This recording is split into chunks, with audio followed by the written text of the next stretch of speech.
Okay, so recently there's been a lot of conversation surrounding Lucy Pyre and also Powdur, which obviously was a whole situation. If you guys want to catch up on it, I've got a couple of videos which you guys can check out. But essentially today I wanted to cover a kind of another post that's come out that I guess kind of ties into this one. Which essentially, if you don't remember, Powdur was calling out Lucy Pyre for calling her a grifter. Now, the first clip that she kind of provided down here wasn't the best because essentially what Powdur says here is, not Powdur, Lucy Pyre says here is to, you know, if you're a VTuber, don't engage in politics and things like that unless you really want to engage in politics, which was kind of cleared up in the full clip. And then obviously Powdur did follow up with a longer video, which then goes on to talking about her specific situation and things like that. Now, essentially, it all kind of powdered.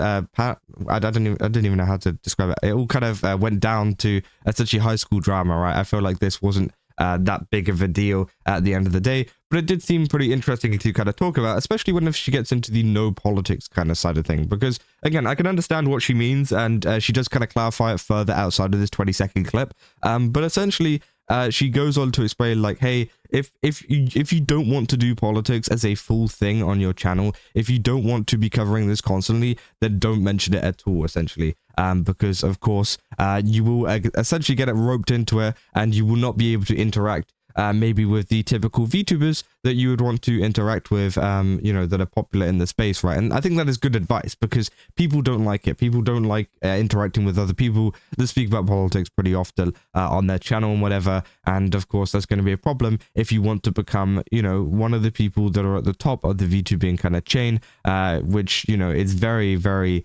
you know, politically neutral, right? So again, I think it's pretty good advice, but of course, if people want to step into it, for example, people like Powdur, right, and want to, you know, cover politics or whatever, or similar kind of topics, then they're fully allowed to as well. You can't tell them not to, right? But recently there was a post that came out from VTuber Consulting, and obviously this got over 787,000 views. And they said, I've seen VTubers mess up and hurt their growth/reputation in so many ways. TLDR is to respect your viewers and communities and make the kind of content that you want in your community to consume, plus a few random tips thrown in. So they essentially leave a list of things not to do as a VTuber.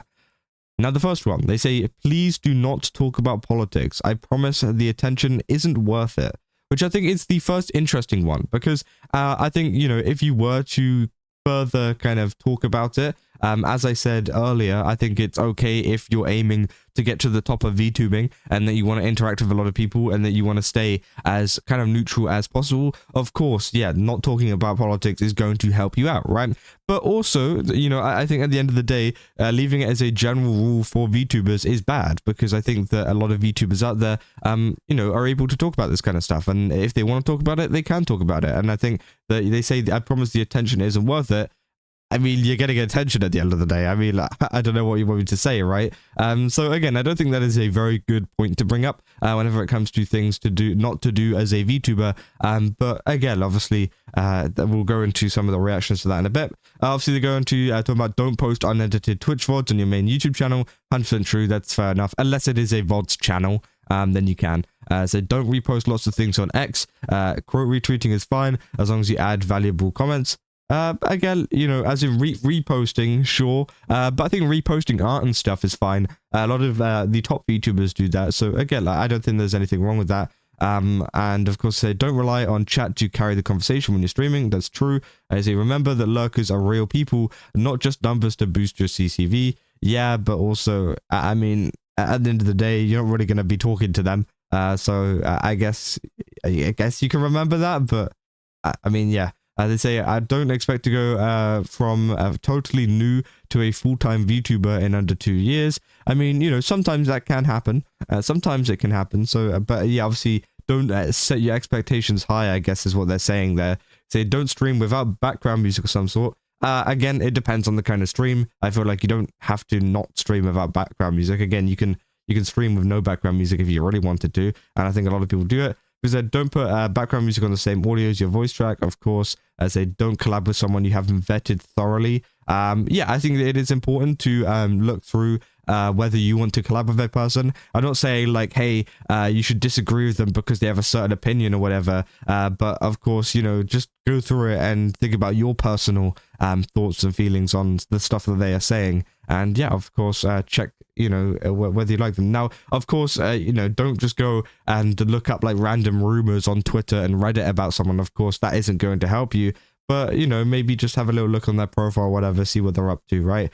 If you said, don't spread yourself too thin by trying to create too much content, quality and sanity first. They say, don't buy an expensive model unless you know VTubing is something that you love. And I can understand that as well. I think that, yeah, of course, you know, I think it's a very good way to phrase it. They're saying, unless you know VTubing is something you love, not whether you're a big VTuber or not. Because if you have the money to buy a good VTuber model and you love VTubing, get it, right? I feel like there's no kind of, you know, I guess there's no other thing that I could say to that, right? I think that if you want to get a better VTubing model, you like VTubing, this is something you want to do regardless of your size, I think you should do it, because not only will it help you grow with the quality of your model, but I think it will also just help you create a good brand in general earlier on, which is something that a lot of other people don't have, and that's where you beat out a lot of the competition, right?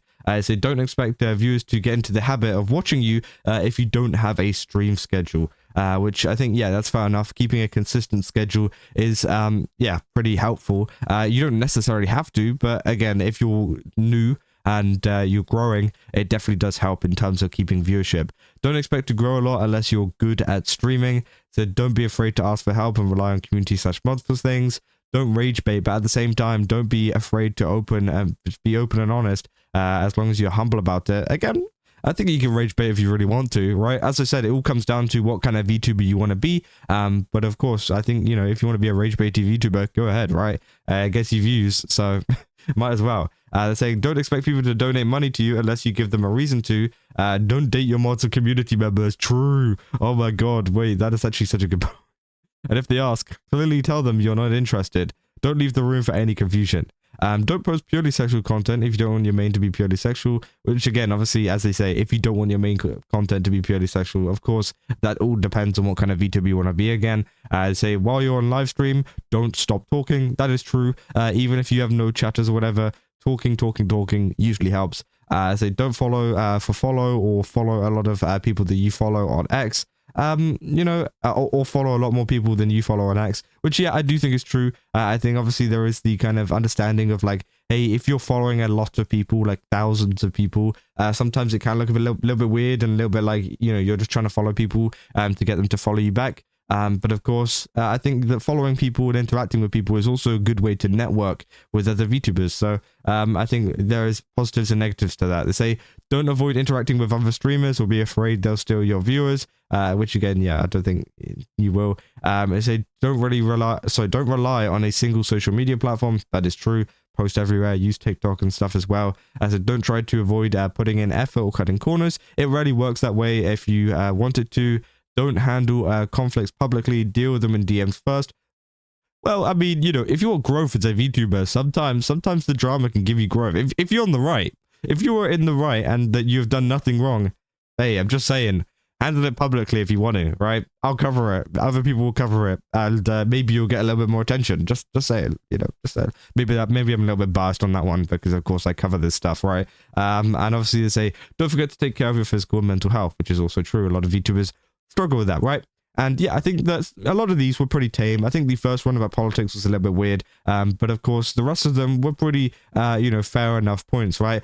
People saying changing point 1 to this, Mr. Nail said it much more eloquently and accurately than I did. So changing point 1, saying I would change 1 to being don't be belligerent and ignorantly spewing politics constantly. But no, life and politics are tightly intermingled, and many people find solace in engaging with people they can relate to or feel safe around. We're human beings behind the silly cartoons, which I don't think really changes much. I think that they should still be allowed to talk about politics, whatever. You know, Mizuki saying, I disagree with many stuff, starting with the first one, but still a lot of useful things for starters.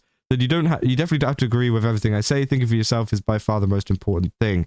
Azahara here saying, Funny how almost everyone wants to reject number one. I made an entire video about it. It said, yeah, in hindsight, there is a lot of nuance to point one that I didn't take into account when writing down. There are absolutely some people in situations where talking politics is fine. It's just that when and how has to make sense, which I think is true, right? I think, you know, some of the further down advice is good, but I think with the first one, as I said, if you want to be a VTuber that covers politics, then go ahead, right? But I think what they're saying is essentially, if you want to be a VTuber that interacts with the main kind of comfy VTubing scene, then don't do politics, because that is going to affect your chances of interacting and collabing with a lot of those people, right?